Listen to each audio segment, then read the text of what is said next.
اعوذ باللہ من الشیطان الرجیم بسم اللہ الرحمن الرحیم لا حول ولا قوة الا باللہ العلی العظیم صلی اللہ علیہ حبیبہ سیدنا محمد وآلہ وصحبہ وبارک وسلم۔ یا اللہ کریم آپ نوازیں میں تو عرض کر سکوں گا اپنی صف نور اور صف تعلیم سے مدد فرمائیے۔ نبی پاک صلی اللہ علیہ وآلہ وسلم نے فرمایا، جس نے مجھے خواب میں دیکھا حق اس نے مجھے ہی دیکھا، میری شکل میں شیطان نہیں آ سکتا۔ یہ بخاری اور مسلم دونوں میں حدیث ہے اور یہ صحیح حدیث ہے۔ ثابت ہوا کہ نبی پاک صلی اللہ علیہ وآلہ وسلم کا دیدار آج بھی ہو سکتا ہے۔ جس پہ اللہ پاک رحمت فرمائے، کرم فرمائے، اس کو نبی پاک کا دیدار خواب میں عطا فرما دے۔ ایسے بخاری اور مسلم میں ایک اور بھی حدیث ہے جس میں نبی پاک صلی اللہ علیہ وآلہ وسلم نے فرمایا، جس نے مجھے خواب میں دیکھا وہ عن قریب مجھے حالت بیداری میں دیکھے گا، یعنی جاگتے ہوئے دیکھے گا، جس کو زہرا زیارت بھی کہا جا سکتا ہے۔ جاگتے ہوئے زیارت کی دو قسمیں ہو سکتی ہیں، حالت بیداری میں زیارت کی دو قسمیں ہو سکتی ہیں، ایک جسم کے ساتھ یعنی جسد مثالی کے ساتھ، حقیقی جسم کے ساتھ تو اب کوئی واپس نہیں آ سکتا، بھارت جسد مثالی کے ساتھ جو فرشتوں کو بھی دیا جاتا ہے اور انبیاء کو بھی دیا جاتا ہے، اور ایک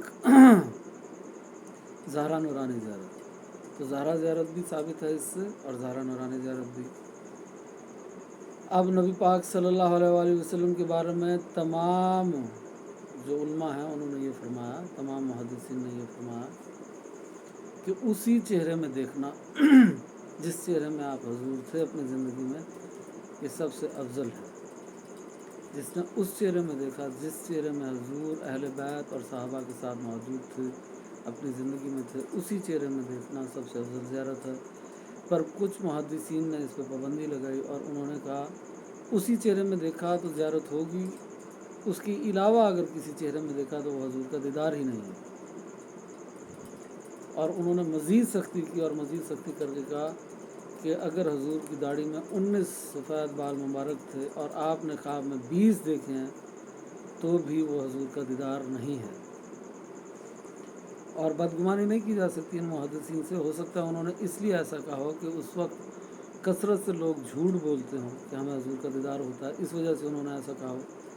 بہرحال انہوں نے بے ادبی سے بچانے کے لیے ایسا کہا، پر خود بھی ایک بے ادبی کر دی۔ وہ کیا کہ اگر 19 بال داڑھی کے دیکھے سفید، داڑھی میں تھے 19 بال مبارک حضور کے سفید، آپ نے 20 دیکھ لیے تو بھی وہ حضور کا دیدار نہیں، مطلب حضور کا پہلے دیدار ہو تو حضور سے پہلے بندہ اٹھ کے پوچھے، ایک منٹ رکیے یا رسول اللہ میں آپ کی داڑھی کے بال گن لوں 19 ہیں یا نہیں ہیں، تو یہ خود بھی بہت بڑی بے ادبی ہے، ایسا نہیں ہے۔ اس پہ علماء جمہور نے کہا کہ نبی پاک صلی اللہ علیہ وآلہ وسلم کا کسی چہرے میں بھی دیدار ہو وہ نبی پاک کا ہی دیدار ہے۔ یہ صرف محدثین کی ایک مخصوص جماعت ہے، بالکل چند لوگوں کا یہ کہنا ہے کہ اسی چہرے میں ہو۔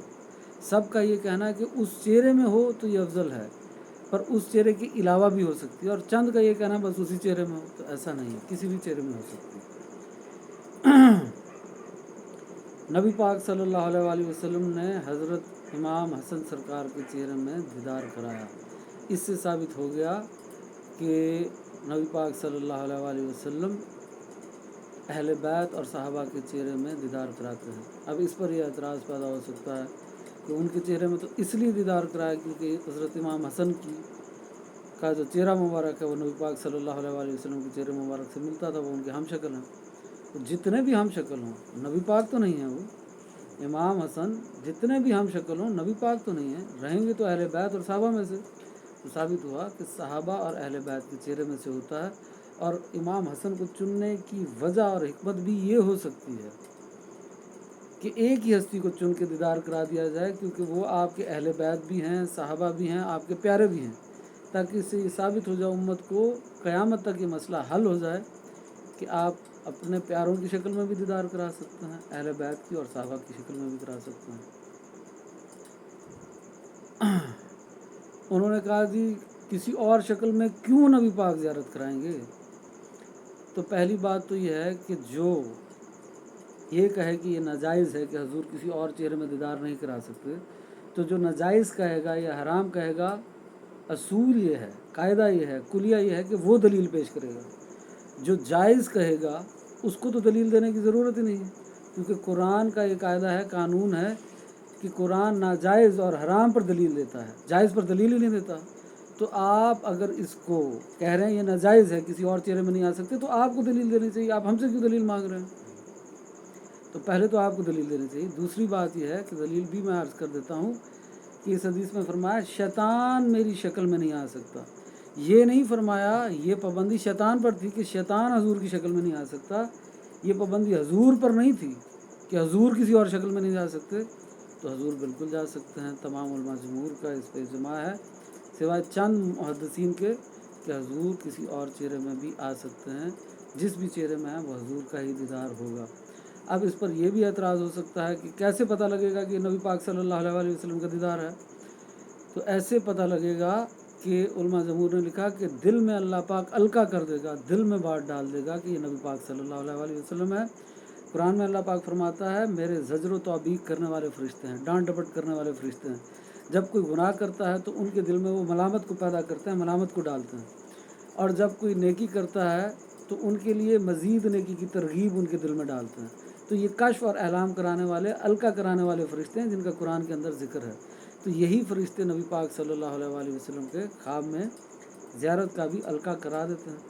تو دل میں اللہ کی طرف سے یہ ڈال دیا جاتا ہے کہ یہ نبی پاک ہیں، یا پھر یہ ڈال دیا جاتا ہے کہ جو وہاں پہ صحابہ کی جماعت ہوتی ہے یا اہل بیت کی جماعت ہوتی ہے وہ حضور کے ارد گرد جمع ہوتے ہیں، ان سے پوچھا جاتا ہے کہ یہ کون ہے، تو وہ تعارف کرا دیتے ہیں یہ نبی پاک صلی اللہ علیہ وسلم ہے۔ پھر بھی اگر کوئی اعتراض کرے نہیں جی کافی نہیں ہے، دل کی بات تو کافی نہیں، شریعت کی بات مانی جائے گی، تو بالکل درست ہے، نہ خواب کی بات مانی جائے گی، نہ خواب کی بات مانی جائے گی، نہ کوئی روحانی پیغام مانا جائے گا، میسیج مانا جائے گا، نہ دل کی بات مانی جائے گی۔ بات صرف شریعت کی مانی جائے گی، قرآن سنت اور حدیث کی مانی جائے گی۔ اگر خواب آپ کا قرآن سنت اور حدیث سے میچ ہو گیا تو مان لیا جائے گا، ٹکرا گیا تو نہیں مانا جائے گا۔ اگر روحانی میسیج میچ ہو گیا قرآن سنت اور حدیث سے مان لیا جائے گا۔ ایسے ہی دل میں ڈالا ہوا خیال وہ بھی قرآن سنت اور حدیث سے میچ ہو گیا تو مان لیا جائے گا۔ تو اس میں کیا ہے کہ نبی پاک صلی اللہ علیہ وسلم کا دیدار ہوا، تو یہ تو حدیث سے ثابت ہے کہ نبی پاک نے فرمایا میری شکل میں شیطان نہیں آتا اور میں لوگوں کو دیدار کراتا ہوں۔ تو اس میں کون سی ایسی بات ہے؟ پھر مزید یہ سوال پیدا ہو سکتا ہے، اعتراض پیدا ہو سکتا ہے کہ اچھا یہ بات تو کلیئر ہوگی نا کہ دل کا خیال تب مانا جائے گا اگر وہ قرآن سنت اور حدیث سے میچ کرے گا، اور یہ حدیث سے میچ کر رہا ہے کہ نبی پاک صلی اللہ علیہ وسلم کی شکل میں شیطان نہیں آ سکتا، تو وہ نبی پاک ہی ہے۔ پھر یہ اعتراض کیا جاتا ہے اس پہ کہ یہ ہو سکتا ہے انہی کے لیے ہو، اہل بیت اور صحابہ کے لیے ہو، باقی امت کے لیے تو ہے ہی نہیں ہے، کیونکہ باقی امت کیسے، باقی امت نے تو کبھی آپ کو دیکھا ہی نہیں، تو یہ اہل بیت اور صحابہ کے لیے ہوگی حدیث۔ تو اس میں دکھا دیں کہیں پہ قید ہو، یہاں پہ تو کہیں قید نہیں ہے کہ یہ اہل بیت اور صحابہ کے لیے، یہ تو اوپن ہے، کسی کو بھی ہو سکتی ہے، اہل بیت اور صحابہ کو بھی ہو سکتی ہے اور بعد میں امت کو بھی ہو سکتی ہے۔ اور اہل بیت اور صحابہ کو کیوں ہو، مقصد کیا ہے؟ وہ تو دن رات حضور کو دیکھتے تھے، ان کو دکھانے کا مقصد کیا تھا؟ اس میں حکمت یہی تھی کہ جو امت محروم رہ گئی، حضور کا دیدار نہیں کر سکی، وہ دیکھ لیں۔ تو پھر بھی میں یہ قید نہیں لگا رہا، اہل بیت اور صحابہ کو بھی ہوئی، آج بھی نیک لوگوں کو، اولیاء اللہ کو ہوتی ہے، اور گنہگاروں کو بھی اگر اللہ چاہے تو کرا سکتا ہے۔ تو بالکل نبی پاک صلی اللہ علیہ وسلم کا دیدار ہوتا ہے، یہ حدیث سے ثابت ہے اور صحیح احادیث سے ثابت ہے۔ اللہ پاک اس بات کو سمجھنے کی توفیق عطا فرمائے۔ اور کائنات کی 5 بڑی نعمتیں ہیں، سب سے بڑی نعمت اللہ پاک کا دیدار ہے، پھر دوسری بڑی نعمت اللہ کی رضا ہے، پھر تیسری بڑی نعمت نبی پاک کا دیدار ہے، چوتھی نعمت جنت ہے، اور 5ویں نعمت ایمان ہے۔ پہلے ایمان لانا ہوگا، پھر یہ 4 نعمتیں نصیب ہوں گی۔ اب کہتے ہیں دیدار کی کوئی فضیلت ہی نہیں ہے، دیدار کی فضیلت نہیں ہے تو ایمان کس لیے لائیں؟ ایمان تو اس لیے لائیں کہ ہم مسلمان ہو جائیں۔ اچھا جی، پھر نیک اعمال کس لیے کیا؟ نیک اعمال تو اس لیے کر رہے ہیں کہ جنت میں چلے جائیں۔ گناہ سے کس لیے بچ رہے ہیں؟ جی اس لیے کر رہے ہیں کہ جنت میں چلے جائیں۔ جنت میں ملنا جا کے کیا ہے؟ جنت کی بے شمار نعمتوں کے ساتھ ساتھ کیا ملنا ہے؟ اللہ پاک فرمائے گا تمہیں میں نے جنت کی سب نعمتیں دے دی، جنتی کہیں گے سب کچھ دے دیا یا اللہ۔ فرمایا اس سے بڑی نعمت دوں؟ تو کہیں گے یا اللہ اس سے بڑی نعمت کیا ہو سکتی ہے؟ تو اللہ پاک فرمائے گا اس سے بڑی نعمت یہ ہے کہ میری رضا اس سے بڑی نعمت ہے۔ میں آج تمہیں اپنی رضا دیتا ہوں اور اپنی رضا کو تم پر حلال کرتا ہوں، آج کے بعد تم سے کبھی ناراض نہیں ہوں گا۔ تو ثابت ہوا کہ جنت سے بڑی نعمت بھی اللہ کی رضا ہے۔ اور پھر اللہ پاک فرمائے گا اس سے بڑی نعمت نہ دوں، کہیں گے یا اللہ اس سے بڑی نعمت کیا ہو سکتی ہے؟ فرمائے گا اب میں تمہیں اپنا دیدار دیتا ہوں۔ اور حدیثوں میں ہے جو بہت بڑے درجے کے ہوں گے وہ روز دیدار کریں گے، اس سے کم درجے والے ہر جمعے کو دیدار کریں گے، اس سے کم درجے والے ہر 40 دن بعد دیدار کریں گے۔ تو یہ جو سارا ایمان لانا ہے، نیک اعمال کرنا ہے، گناہوں سے بچنا ہے، تزکیہ نفس کرنا ہے، جہاد کرنا ہے، حقوق اللہ پورے کرنا ہے، حقوق العباد پورے کرنا ہے، یہ ساری محنت کوشش کس لیے ہو رہی ہے؟ اللہ کے دیدار کے لیے ہو رہی ہے۔ آپ کہہ رہے ہیں دیدار کی کوئی فضیلت نہیں ہے، یہ دیدار کے لیے ہو رہی ہے۔ کائنات کی سب سے بڑی نعمت اللہ کا دیدار ہے، اور دوسری بڑی نعمت اللہ کی رضا ہے، تیسری بڑی نعمت نبی پاک کا دیدار ہے، چوتھی بڑی نعمت جنت ہے، پھر پانچویں نعمت جو ہے ایمان ہے۔ بہرحال ایمان پہلے لائے گا انسان، پھر یہ چار نصیب ہوں گی۔ تو اس لیے دیدار کی فضیلت کا انکار نہیں کیا جا سکتا۔ ساری محنت کوشش اس کا نتیجہ یہی ہے۔ آپ کچھ بھی کہہ لیں، ان کی تزکیہ نفس کیوں کرتے ہیں؟ ان کا جی اپنے نفس کو پاک کرنے کے لیے کرتے ہیں۔ نفس کو پاک کرنے کے بعد ہوگا کیا؟ اللہ پاک فرما رہا ہے جنہوں نے اپنے نفسوں کو پاک کر لیا وہ کامیاب ہو گئے۔ کامیاب ہو کے کہاں جا رہے ہیں؟ جنت میں جا رہے ہیں۔ جنت میں مل رہا کیا ہے؟ بے شمار نعمتوں کے ساتھ اللہ کی رضا اور اللہ کا دیدار، نبی پاک کا دیدار۔ تو دیدار کی بڑی فضیلت ہے۔ یہ نہیں بس دیدار ہو گیا تو ٹھیک ہے، نہ ہوا تو کوئی حرج نہیں۔ کوئی حرج کیسے نہیں؟ ساری محنت کوشش اس کے لیے ہو رہی ہے، آپ دیدار کی کیسے نفی کر سکتے ہیں؟ ایسا نہیں ہے۔ دوسری بات یہ ہے کہ صحابی علم والوں کا سب سے بڑا درجہ ہے، تقوی والوں کا سب سے بڑا درجہ ہے، کوئی انکار نہیں، پر کوئی علم والا، کوئی تقوی والا صحابہ کے درجے کا ہو سکتا ہے؟ اہل بیت اور صحابہ کے درجے کا ہو سکتا ہے؟ آج تمام امت میں سے کوئی بتا دے، علماء حق میں سے کوئی بھی بتا دے کہ کوئی جتنا علم میں بڑھ جائے، تقوی میں بڑھ جائے، نیکی میں بڑھ جائے، تزکیہ نفس میں بڑھ جائے، کیا وہ صحابی کے درجے کو پہنچ سکتا ہے؟ نہیں پہنچ سکتا۔ کیوں؟ صحابی کو کیا ہوا ہے؟ صحابی نے ایسا کیا کام کیا ہے؟ صحابی نے یہ چار کام کیے ہیں کہ حالت ایمان میں، یعنی چار شرطیں ہیں: ایمان لانا، نبی پاک کا زمانہ پانا، نبی پاک کا دیدار کرنا، نبی پاک کی صحبت اختیار کرنا، اور حالت ایمان میں فوت ہونا۔ یہ چار شرطیں ہیں۔ یہ چار شرطیں جس میں ہوں گی وہ صحابی ہے۔ تو کیا کیا صحابہ نے؟ کیا کمال کا کام کیا کہ ان کے برابر کوئی نہیں ہو سکتا؟ حضور کا دیدار ہوا انہیں، حالت ایمان میں حضور کا دیدار ہوا، اس لیے ان کی اتنی بڑی فضیلت ہے کہ اب کوئی بھی جتنا بڑا متقی ہو، جتنا بڑا عالم ہو، جتنا بڑا شہید ہو، وہ کوئی بھی صحابی نہیں بن سکتا۔ اب جس کو نبی پاک کا دیدار ہو جائے، چاہے حالت بیداری میں ہو جائے چاہے خواب میں ہو جائے، وہ بھی صحابی نہیں بن سکتا، ولی بن سکتا ہے، زیادہ سے زیادہ صحابی نہیں بن سکتا، کیونکہ صحابی ہونے کے لیے یہ بھی شرط ہے کہ وہ حضور کا زمانہ پائے۔ اب کوئی اعتراض کر سکتا ہے حالت ایمان میں تھے، کیا نام ہے ان کا، حضرت اویس کرنی، حالت ایمان میں بھی تھے، حضور کا زمانہ بھی پایا، پھر بھی صحابی نہیں بنے۔ کیوں نہیں بنے؟ ایمان بھی تھا، زمانہ بھی تھا، ایمان پہ مرے بھی الحمدللہ۔ صحابی کیوں نہیں بنے؟ تابعی کیوں رہے؟ کیونکہ حضور کا دیدار نصیب نہیں ہوا۔ اب انہوں نے کہا جی دیدار کی فضیلت کی وجہ سے نہیں صحابی بن رہے، تو وہ نبینا صحابی کیسے بن جاتے تھے؟ وہ تو حضور کو دیکھتے نہیں تھے۔ تو میں نے اس لیے تیسری شرط میں بولا تھا کہ حضور کا دیدار کرنا یا حضور کی صحبت اختیار کرنا۔ وہ دیکھ نہیں سکے تو انہوں نے صحبت اختیار کر لی، اس لیے صحابی بن گئے۔ تو پھر انہوں نے کہا یہ بھی اعتراض ہو سکتا ہے کہ ابو جہل نے بھی تو حضور کو دیکھا تھا، ابو لہب نے بھی دیکھا تھا، وہ کیوں نہیں بنا؟ تو یہ شرط چاروں پہ غور کریں۔ ابو جہل جو تھا یا ابو لہب جو تھا وہ ایمان والا تو نہیں تھا۔